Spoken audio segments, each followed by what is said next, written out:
Hi friends, ಮಕ್ಕಳು weight gain ಹಾಗೆ morning ಬ್ರೇಕ್ಫಾಸ್ಟ್ಗೆ simple ಆಗಿ ಮಾಡ್ಕೊಳ್ಳೋಂಥ ಒಂದು ರೆಸಿಪಿನ ಇವತ್ತು ತೋರಿಸ್ತಾ ಇದ್ದೀನಿ. ಆಪಲ್ ಯೂಸ್ ಮಾಡಿಕೊಂಡು ಮಕ್ಕಳಿಗೆ ಮಾರ್ನಿಂಗ್ ಬ್ರೇಕ್ಫಾಸ್ಟ್ ಮಾಡ್ಕೊಡ್ಬೋದು. ಸೊ ಯಾವ ಥರ ಮಾಡೋದಂತ ಹೇಳ್ತೀನಿ, ಮತ್ತು ಇದರ ಬೆನಿಫಿಟ್ಸ್ ಕೂಡ ತಿಳಿಸ್ತೀನಿ. ಅದಕ್ಕಿಂತ ಮುಂಚೆ ಯಾರೆಲ್ಲ ಹೊಸದಾಗಿ ನೋಡ್ತಿದ್ದೀರಾ ಬೇಗ ಹೋಗಿ ಸಬ್ಸ್ಕ್ರೈಬ್ ಮಾಡ್ಕೊಳ್ಳಿ. ಹಾಗೆ ಮಕ್ಕಳಿಗೆ ಬೇಕಾಗಿರೋ ಒಂದಷ್ಟು ರೆಸಿಪೀಸ್ ನನ್ನ ಅಕೌಂಟಲ್ಲಿ ಇದೆ, ಚೆಕ್ ಮಾಡಿ ನಿಮ್ಮ ಮಕ್ಳಿಗೂ ಮಾಡ್ಕೊಡಿ. ಈಗ ಮಾಡ್ಕೊಳ್ಳೋದಕ್ಕೆ ಒಂದು ಫ್ರೆಶ್ ಆಗಿರೋಂಥ ಆಪಲ್ ತೊಗೊಂಡಿದ್ದೀನಿ. ಹಾಗೆ ಒಂದು 4 ಟೇಬಲ್ ಸ್ಪೂನಷ್ಟು ರವೆ ತೊಗೊಂಡಿದ್ದೀನಿ. ಆಪಲ್ನ ನೋಡಿ ಅರ್ಧ ಭಾಗ ಕಟ್ ಮಾಡಿಬಿಟ್ಟು ಅದ್ರ ಸಿಪ್ಪೆನ ತೆಗಿಬೇಕು. ತೆಗೆದ್ಬಿಟ್ಟು ಇವಾಗ ನೋಡಿ ಇದರಲ್ಲಿ ತುರಿದಿಟ್ಕೊಂಡಿದ್ದೀನಿ. ನಿಮಗೆ ಎಷ್ಟು ಕ್ವಾಂಟಿಟಿಯಲ್ಲಿ ಬೇಕು, ನೀವು ಅಂದರೆ ಪಾಪು ಎಷ್ಟು ತಿನ್ನುತ್ತೆ ಅಂತ ನೋಡಿಕೊಂಡು ಅಷ್ಟು ಕ್ವಾಂಟಿಟಿಗೆ ಆಪಲ್ನ ತುರಿದಿಟ್ಕೊಳ್ಳಿ.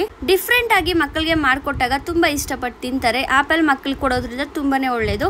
ಈಗ ಮಾಡ್ಕೊಳ್ಳೋದಕ್ಕೆ ಒಂದು ಚಿಕ್ಕ ಪಾತ್ರೆ ಇಟ್ಕೊಂಡು ಅದಕ್ಕೆ 1 ಟೇಬಲ್ ಸ್ಪೂನಷ್ಟು ತುಪ್ಪನ ಹಾಕ್ಕೋತಾ ಇದ್ದೀನಿ. ತುಪ್ಪ ಹಾಕಿಬಿಟ್ಟು ಅದಕ್ಕೆ ಒಂದು 2 ಟೇಬಲ್ ಸ್ಪೂನಷ್ಟು ರವೆನ ಸೇರಿಸ್ಕೋತಾ ಇದ್ದೀನಿ. ರವೆ ಚಿರೋಟಿ ರವೆನ ತಗೊಂಡಿದ್ದೀನಿ. ಮೀಡಿಯಮ್ ಸೈಜ್ ಇರುತ್ತಲ್ಲ ಅದು ತಗೊಂಡಿರೋದು. ನಾನು ಸ್ವಲ್ಪ ಕ್ವಾಂಟಿಟಿಯಲ್ಲಿ ಮಾತ್ರ ಮಾಡ್ತಾ ಇದ್ದೀನಿ, ಅದಕ್ಕೆ ಸ್ವಲ್ಪ ಹಾಕ್ಕೊಂಡಿದ್ದೀನಿ. ನಿಮ್ಮ ಪಾಪು ಎಷ್ಟು ತಿನ್ನುತ್ತೆ ಅಂತ ನೋಡಿಕೊಂಡು ಅಷ್ಟನ್ನು ಹಾಕ್ಕೊಳ್ಳಿ. ಈಗ ರವೆ ಸ್ವಲ್ಪ ಕಲರ್ ಚೇಂಜ್ ಆಗೋವರೆಗೂ ಚೆನ್ನಾಗಿ ಹುರ್ಕೋಬೇಕಾಗುತ್ತೆ. ಲೋ ಫ್ಲೇಮಲ್ಲಿ ಇಟ್ಕೊಂಡು ರವನ ಚೆನ್ನಾಗಿ ಹುರ್ಕೊಳ್ಳಿ. ಹೈ ಫ್ಲೇಮಲ್ಲಿ ಇಟ್ಟಿದ್ದೀರಾ ಅಂದರೆ ನಾವು ಸ್ಟೀಲ್ ಪಾತ್ರೆಯಲ್ಲಿ ಮಾಡ್ತಾ ಇರೋದ್ರಿಂದ ಬೇಗ ಸೀದೋಗ್ಬಿಡುತ್ತೆ. ಈಗ ನೋಡ್ತಿರ್ಬೋದು ಕಲರ್ ಚೇಂಜ್ ಆಗ್ತಾ ಇದೆ, ಒಂಥರ ಬ್ರೌನ್ ಕಲರ್ ಬರ್ತಾ ಇದಲ್ಲ. ಸೊ ಇವಾಗ ಅದಕ್ಕೆ ಎಷ್ಟು ಬೇಕೋ ಅಷ್ಟು ನೀರನ್ನ ಸೇರಿಸ್ಕೊಳ್ಳಿ. ರವೆ ಚೆನ್ನಾಗಿ ಬೇಯಬೇಕು, ಅಷ್ಟು ನೀರನ್ನ ಸೇರಿಸ್ಕೊಳ್ಳಿ. ರವೆ ಮಕ್ಕಳು ಕೊಡೋದ್ರಿಂದ ವೆಯ್ಟ್ ಗೇನ್ ಚೆನ್ನಾಗಾಗುತ್ತೆ. ಹಾಗೆ ಮಾರ್ನಿಂಗ್ ಬ್ರೇಕ್ಫಾಸ್ಟ್ಗೆ ಬೆಸ್ಟ್ ಫುಡ್ ಅಂತಲೇ ಹೇಳ್ಬೋದು. ರವೆ ರೆಸಿಪಿ ಯಾವುದಾದ್ರೂ ಓಕೆ. ಇನ್ನು ಮಕ್ಳಿಗೆ ಹುಷಾರಿಲ್ದಿದ್ದ ಟೈಮಲ್ಲಿ ನಾವು ರವೆನ ಜಾಸ್ತಿ ಮಾಡಿಕೊಡ್ತಾ ಇರ್ತೀವಿ. ಸೊ ಅವ್ರಿಗೆ ಹಂಗೆ ಬರೀ ರವೆನ ಮಾಡಿಕೊಟ್ಟಾಗ ವಾಮಿಟ್ ಬರೋದೆಲ್ಲ ಆಗ್ತಿರುತ್ತೆ. ಸೊ ನಾವು ಈ ಥರ ಡಿಫ್ರೆಂಟಾಗಿ ಮಾಡಿಕೊಟ್ಟಾಗ ಅವ್ರಿಗೂ ಕೂಡ ಇಷ್ಟ ಆಗುತ್ತೆ. ಈಗ ನೋಡಿ ರವೆನ ಹಾಕ್ಬಿಟ್ಟು ಒಂದು ಲೈಟಾಗಿ ಒಂದು ಸುತ್ತು ಅದನ್ನು ಕಲಿಸ್ಕೊಂಡು ಅದ್ರ ಜೊತೆಗೇ ಆಪಲ್ ಸೇರಿಸ್ಕೋಬೇಕು. ಯಾಕಂದರೆ ಆಪಲ್ ಕೂಡ ರವೆ ಜೊತೆ ಚೆನ್ನಾಗಿ ಬೇಯಬೇಕು. ಅದಕ್ಕೇನೆ ಈ ರೆಸಿಪಿನ 6 ಮಂತ್ಸಿಂದನೂ ಮಕ್ಕಳಿಗೆ ಕೊಡ್ಬೋದು. ಅಂದರೆ ಸಾಲಿಡ್ ಫುಡ್ನ ಸ್ಟಾರ್ಟ್ ಮಾಡಿದಾಗಿಂದನೂ ಇದನ್ನು ಕೊಡ್ತಾ ಬರ್ಬೋದು. ವೆಯ್ಟ್ ಗೇನ್ ಅಂತೂ ತುಂಬ ಚೆನ್ನಾಗಾಗುತ್ತೆ. ಇನ್ನು 6 ಮಂತ್ಸಿಂದ ನಾವು 2 ಇಯರ್ಸ್ವರೆಗೂ ಮಕ್ಕಳಿಗೆ ಇದನ್ನು ಕೊಡ್ಬೋದು. ತುಂಬ ಟೇಸ್ಟಿಯಾಗಿರುತ್ತೆ. ಆಪಲ್ಲು ನ್ಯಾಚುರಲ್ ಸ್ವೀಟ್ನೆಸ್ ಇರೋದ್ರಿಂದ ಅದು ಸ್ವೀಟ್ ಆಗಿರುತ್ತೆ.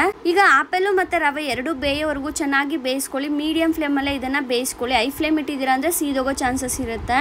ಜಾಸ್ತಿ ಏನು ಟೈಮ್ ತಗೊಳ್ಳೋದಿಲ್ಲ, ಬೇಗನೆ ಆಗಿಬಿಡುತ್ತೆ. ಯಾಕಂದರೆ ರವೆನೂ ಸ್ವಲ್ಪ ಬೇಗ ಬೇಯುತ್ತೆ ಮತ್ತು ಆಪಲ್ ತುರಿದಾಕಿದ್ದೀವಲ್ಲ, ಸೊ ಬೇಗನೆ ಬೆಂದುಬಿಡುತ್ತೆ. ಈ ರೆಸಿಪಿ ಮಕ್ಕಳಿಗೆ ಈಸಿ ಡೈಜೆಷನ್ ಫುಡ್ ಅಂತಲೂ ಹೇಳ್ಬೋದು. ಮಕ್ಕಳಿಗೆ ಏನಾದರೂ ಹುಷಾರಿಲ್ದಿದ್ದಾಗ ಈ ಥರ ಮಾಡಿಕೊಟ್ಟಾಗ ಅವ್ರಿಗೆ ಈಸಿಯಾಗಿ ಡೈಜೆಷನ್ ಕೂಡ ಆಗುತ್ತೆ. ಇನ್ನು ಚಿಕ್ಕ ಮಕ್ಕಳಿಗೆ ನಾವು ಆಪಲ್ನ ಕೊಡೋದಕ್ಕಾಗಲ್ಲ. ಹಸಿದೇ ಕೊಟ್ಟರೆ ಅವ್ರಿಗೆ ಗಂಟ್ಲಲ್ಲಿ ಸಿಕ್ಕಾಕೊಳ್ಳೋ ಚಾನ್ಸಸ್ ಕೂಡ ಇರುತ್ತೆ ಅಲ್ವಾ. ಸೊ ಅಂಥ ಟೈಮಲ್ಲಿ ನಾವು ಈ ಥರ ತುರಿದ್ಬಿಟ್ಟು ನೋಡಿ ಈ ಥರ ಒಂದು ರೆಸಿಪಿನ ಮಾಡಿಕೊಟ್ಟಾಗ ಮಕ್ಕಳಿಗೆ ಗೊತ್ತಾಗೋದು ಇಲ್ಲ, ಅವ್ರಿಗೆ ಬೇಕಾಗಿರೋಂಥ ವಿಟಮಿನ್ಸ್ ಕೂಡ ಸಿಗುತ್ತೆ. ಈಗ ನೋಡಿ ಚೆನ್ನಾಗಿ ಬೆಂದಿದೆ, ಇವಾಗ ರೆಡಿ ಆಗಿದೆ. ಇವಾಗ ಮಕ್ಕಳಿಗೆ ಇದನ್ನು ಸರ್ವ್ ಮಾಡೋದಷ್ಟೇ. ತುಂಬ ಇಷ್ಟಪಟ್ಟು ತಿಂತಾರೆ, ಯಾಕಂದರೆ ಇದರಲ್ಲಿ ನ್ಯಾಚುರಲ್ ಸ್ವೀಟ್ನೆಸ್ ಕೂಡ ಇರುತ್ತೆ. ಮಕ್ಕಳು ರಿಜೆಕ್ಟ್ ಮಾಡೋದೇ ಇಲ್ಲ. ಸೊ ಇನ್ನಷ್ಟು ಈ ಥರ ಈಸಿ ರೆಸಿಪೀಸ್ ಬೇಕು ಅಂದರೆ ನಮ್ಮ ಚಾನಲ್ನ ಬೇಗ ಹೋಗಿ ಸಬ್ಸ್ಕ್ರೈಬ್ ಮಾಡ್ಕೊಳ್ಳಿ. ಹಾಗೆ ಮಕ್ಕಳಿರೋಂಥವ್ರಿಗೆ ವಿಡಿಯೋನ ಶೇರ್ ಮಾಡಿ. ಬಾಯ್.